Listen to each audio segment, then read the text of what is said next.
Swami Vivekanand Subharti University, one of the leading universities of North India. 250 acres campus, 220 plus professional and vocational programs, 20,000 plus students, state-of-the-art infrastructure. Come and give wings to your career with Swami Vivekanand Subharti University, where education is a passion. NH 58, Meerut, Delhi, NCR.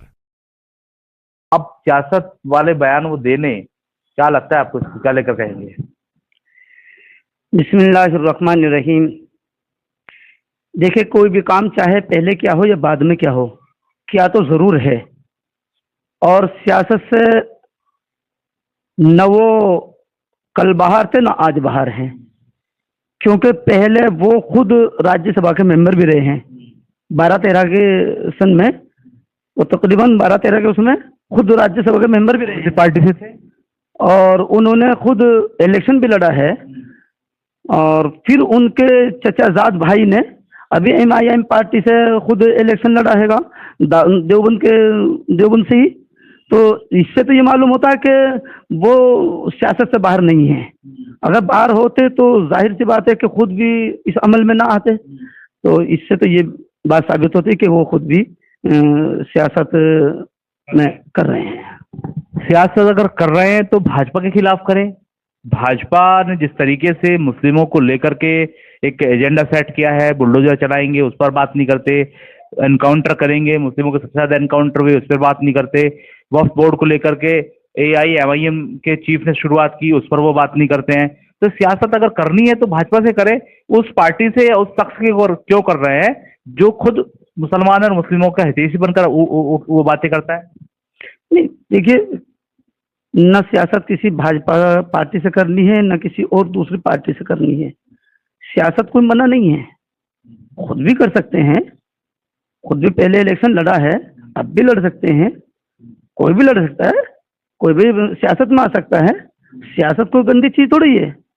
सियासत को अगर दीन के दायरे में की जाए तो ये भी सही है और करनी भी चाहिए, क्योंकि अगर सियासत दीन के दायरे में करेंगे, ये भी दीन है।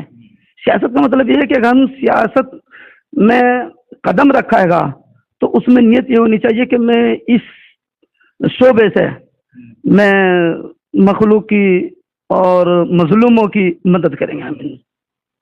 सवाल तो मेरा वही है कि अगर मदद करने वाली बात है, ओवैसी की अगर हम बात कर लें, कहा जाता है कि जहां से वो सांसद हैं, जहां उनकी पार्टी मजबूत है, हैदराबाद के अंदर स्कूल भी उनके चलते हैं, कॉलेज उनके चलते हैं, ऐसे अस्पताल भी हैं जो मात्र 5 रुपए की पर्ची पर वो बड़े बीमारी का इलाज कर देते हैं, दे देते हैं इलाज।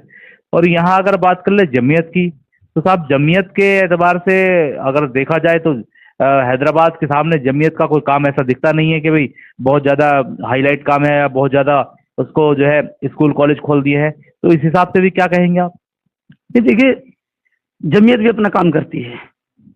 जमीयत जब कहीं काम करती है, जरूरत पड़ती है, तो जमीयत भी काम करती है। इससे इनकार नहीं कि जमीयत काम नहीं करती, करती है। लेकिन जमीयत अपने तौर तरीके पर काम करती है और बैरिस्टर असदुद्दीन साहब वो अपने तौर तरीके पर काम करते हैं। वो जो मजलूमों के ऊपर जो जुल्म होता है उनकी जो मदद करते हैं और उनके ताल्लुक से बोलते हैं, तो वो भी एक मदद करना ही है, वो भी अपना एक काम हैगा। हजरत AIMIM को टारगेट करना कितना जायज है जब आपने जमीयत के 2 फाड़ कर दिए? आपसे जमीयत तो सिमले नहीं, जमीयत को आप संभाल नहीं पा रहे हैं, वहाँ 2 फाड़ हो गए हैं, आप चले दूसरी पार्टी को टारगेट करने, उनके अध्यक्ष को टारगेट करने, इस पर क्या कहेंगे? देखो, किसी को भी टारगेट तो नहीं बनाना चाहिए। जो अपना काम है, अपनी जिम्मेदारी है, उसको खुद ही निभाना चाहिए। और रही बात ये कि जो MIM पार्टी है वो जो काम कर रही है, उस जमीनी सतह पर जो काम कर रही है, उस सबके सामने आया है। उससे अच्छा मैं समझता हूं कि इस वक्त में कोई दूसरी पार्टी ऐसा काम नहीं कर रही है जो जमीनी सतह पर वो काम कर रहे हैं। बड़े बड़े स्कूल, बड़े बड़े कॉलेज, जैसे आपने भी बतलाया कि वो बहुत ही सस्ते में बड़े बड़े इलाज कर देते हैं, होते हैं और हो भी रहे हैं। हाँ, हमने भी कई मरतबा वहाँ से हमने गए हैं हैदराबाद, और हमने भी वहां जाकर के देखा हैगा तो मालूम हुआ कि यहाँ बड़े बड़े कॉलेज हैं, बड़े सस्ते में इलाज होते हैं, लेकिन वहाँ जो सस्ते में इलाज होते हैं, ऐसे जब यहाँ पर कोई जरूरत पड़ती है तो जमीयत भी हमारे काम करती है। अच्छा, उन्होंने ये कह दिया कि भड़काऊ भाषण देते हैं, और आपको क्या लगता है खाली असदुद्दीन ओवैसी के ऊपर ये इल्जाम है हेट स्पीच का? नुपुर शर्मा ने हेट स्पीच दी, और सभी पार्टियों में लोग ऐसे मौजूद हैं, भाजपा हो, सपा हो, कांग्रेस हो, सब देते हैं। खाली एक ही पार्टी को इस तरह से उन्होंने कहा है, तो उसके पीछे क्या लगता है, क्या उनकी मंशा हो सकती है, क्या उनका जहन हो सकता है? कुछ समझ में आई चीजें? देखिए, ये तो अपनी अपनी सोच हो सकती है, और मैं समझता हूँ कि अदबन तौर पर मैं कहता हूँ कि ये अपनी उनकी सोच जो उन्होंने कहा है, टारगेट बनाया है एक ही पार्टी को लेकर के, तो उन्होंने ये घटिया सोच रखते हैं इस तरह की। वरना अच्छी सोच ये होती कि भाई वो अपना ये प्लेटफॉर्म बना रहे हैं, इस प्लेटफॉर्म को जितना भी वसी वो कर सकते हैं करिए। आप अपने तौर पर असदुद्दीन ओवैसी जितने भी अपने तौर पर वसी कर सकते हैं करिए, पूरे हिंदुस्तान में करिए, कौन मना कर रहा है? और किसी को ऐसा कोई खलिश भी नहीं होनी चाहिए। मैं समझता हूँ कि जो वो काम कर रहे हैं वो अपने तौर पर बहुत अच्छा काम कर रहे हैं। क्या लगता है महमूद मदनी साहब को अपने बयान को वापस लेना चाहिए? इस बात पर आवाम से कहना चाहिए उनसे गलती हो गई? हाँ, देखिए, चूंकि दारुल उलूम देवबंद के जो मुहतमिन साहब हैं, अगर उन्होंने भी इस बात को कहा है कि उन्हें इससे रुजू करना चाहिए, क्योंकि इससे पूरे मुल्क के, मैं समझता हूँ कि पूरे मुल्क के मुसलमानों को इससे ठेस पहुंची है कि एक आदमी हमारी सियासत की आवाज उठाता है, मुजलूमों की आवाज उठाता है, और हर तबके की आवाज उठाते हैं। उनके ऊपर अगर इस तरह के उन्होंने इल्जामात लगाए हैं, तो मैं समझता हूँ कि मोहतमिम साहब की बात से मैं इत्तेफाक रखता हूँ कि उन्होंने ये सही नहीं किया। अच्छा, आखिरी सवाल ले लेता हूँ। कई सारे ऐसे मामले आए हैं हेट स्पीच के जिनमें उलमाओं को आवाज उठानी चाहिए थी, खासतौर से जमीयत के लोगों को या बरेलवियों को आवाज उठानी चाहिए थी। मुंबई में एक शख्स ने कह दिया, और ऐसा बयान दिया मैं बयान बता भी नहीं सकता। इम्तियाज जलील हैं, वो अपना पूरे आवाम को लेकर मुंबई चले गए, और इस बात पर उन्होंने मुस्तैदी से अपनी बात रखी कि जो आपने कहा है गलत कहा है, और उनको झुकना पड़ा।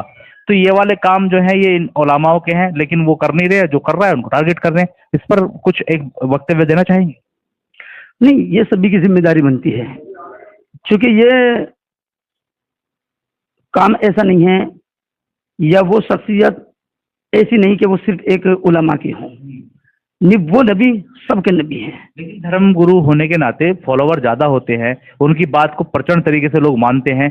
तो हम अगर बयान दे तो शायद कोई क्यों सुनेगा?